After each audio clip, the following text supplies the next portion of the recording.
CindySheehanSoapbox.com, which also you can listen to her radio show and the archives. You wrote an awesome, emotional, just a real statesman-like article today, which I posted up at deadlinelive.info for my listeners. We have the moral high ground by you, Cindy Sheehan, if you want to make, again, some of the points there. Well, it's just basically killing is wrong, period. That's all. The end. And we have the people who are opposed to these wars. You know, war is just for the military-industrial complex. It's for profit. It's not for keeping us safe. And so the people on the left and the people on the right who say that what we're doing is wrong, you know, they don't have the moral high ground. And we're looking at them from above. It doesn't matter about punditry. It doesn't matter about, you know, personal attack. It doesn't matter about anything. Is that we are absolutely right, and there's just absolutely no question about that. Again, I mean, here's all the justifications. Now it's the evil Taliban and Al-Qaeda, and it's everywhere. In fact, Obama has rounded up several terrorists through FBI stings, even in the limited time he's been here. Drone attacks. He's got a coup in Honduras with his name on it. Right. It's just unconscionable. And if we don't speak up, no matter who's president, then there's never going to be any change. You know, it doesn't matter if it's Bush. It doesn't matter if it's Obama. It's the system that keeps us enslaved and in these wars. So we have to wake up and just realize it's not partisan politics. It's not about left and right. It's about right and wrong. Absolutely, and it's about consistency. I think if we all just changed our opinions because we had a new president, I mean, there wouldn't be much to us, would there? Well, exactly. We'd be just like the president. If we were flip-floppers, we'd be just like the last president, this president, whatever. We'd be a politician instead of people that actually have principles, right? Well, allegedly. Hillary Clinton is in Africa paving the way for some kind of intervention for peace and democracy over there.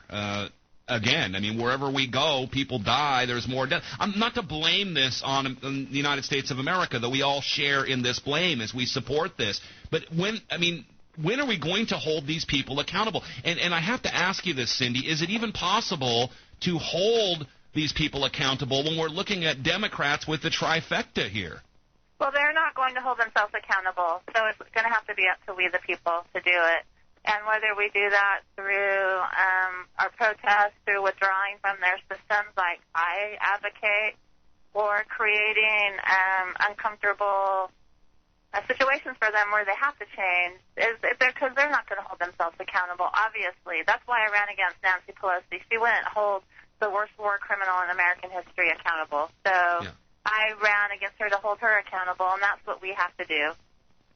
We see Tom Ridge has written a book, The Hammerhead himself, a former head of the Department of Homeland Security. In the good old days, we weren't the terrorists, and the people across the ocean were. Well, that's not exactly true, but he has written in his new book that they had upped the DHS warnings and terrorist levels just before the 2004 election to get Bush reelected, something we all knew. We were called conspiracy theorists or whatever. I feel vindicated now, don't you? Well, and it just shows me that they're the worst kind of liars, and what Obama is doing is continuing the policies of the worst kind of liars, you know, in history. And so it is confirmation, and it is an unfortunate vindication. I don't feel good about being vindicated in any of this. But, you know, if it helped our credibility, what keeps us going is just our integrity. Yeah. And that's something that we can't give up to anybody, or then we won't have anything.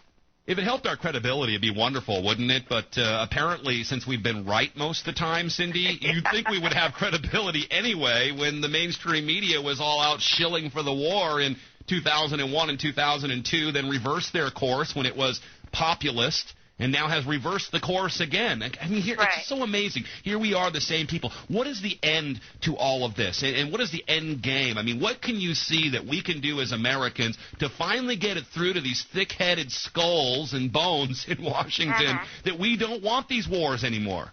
Well, it has to be what I call a nonviolent revolution of values. And we have to start hitting them where it really hurts, and that's in their pocketbooks, and that's in their power. And I would invite your listeners to, when you go to my website, cindysheehansoapbox.com, to look at the information on my book, Miss America. And it's 10 Greatest Myths of the Robber Class in a Case for Revolution. And I'm actually expanding it to 20 Greatest Myths of the Robber Class. But the revolution that I advocate is withdrawing ourselves from their system. So their systems begin to unravel, and ours become healthier, and that's through creating grassroots community. It almost looks like, and you did a great job on that 10 most things. I have to say, we had you on the show to talk about that a while back. Are we heading here for 2010, again, kind of a repeat of 1996, sweeping reform by the other guys? Now the Republicans come in, and the neocons, who never left, are back. I mean, right. Are we chasing our tail here?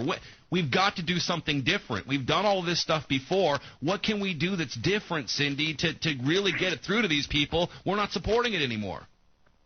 By withdrawing our support. Stop paying your federal income taxes. Stop participating in the robber class systems of credit and elections and, those kind of systems that enrich them and impoverish us. And when we stop participating in those systems, like I said, we grow stronger. And if we build grassroots community, whether it's electoral or economic or environmental, then they start to lose some of their money and some of their power. And then it doesn't matter who's in Washington, D.C. Is Dennis because Kucinich, we have healthy communities here. Is Dennis Kucinich or Cynthia McKinney going to join you out of Martha's Vineyard? Probably not. Cynthia's on her own little tour right now here on the West Coast, or she was. But, Dennis is a good guy, and he has most of the right ideas, but when push comes to shove, he's a Democrat. Oh, if it weren't true. Hey, I gotta bring this up to you before we let you go. And again, Cindy Sheehan is with us on the program. Martha's Vineyard starting next Tuesday, all throughout the weekend. Go join her out there. Tell everybody. Let's get big crowds out there. That will certainly be hard to miss by the state-run media and Martha's Vineyard. It's actually a very beautiful place too, especially at Obama's. It's better than Crawford, Texas, for sure. Yeah, right. At least you can say that about Obama. He vacations in nicer places. A ditch in Crawford, now Martha's Vineyard. But it's a really beautiful place. Everybody get out there and tell everyone to go out there and to help Cindy. I got to bring this up to you before we let you go. I was watching a documentary on Woodstock, and I was thinking during that, man, I always wanted to speak at a Woodstock. And, you and I did at the We the People Fest out there, and we were censored, and the whole thing turned into that big Obama Fest. Right. And the end of this Woodstock documentary on the History Channel, they sum it all up by saying everybody at Woodstock worked all these years to get Obama into the White House, and they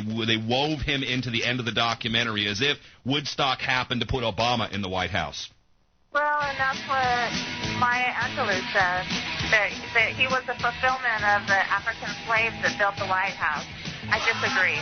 Yeah, dump out the Kool-Aid, please, folks. Thank you very much, Cindy, for making your time for us today. I know you're very busy. Good luck in Martha's Vineyard. We'll be with you there in spirit, okay? We'll be right back, folks. Deadline Live.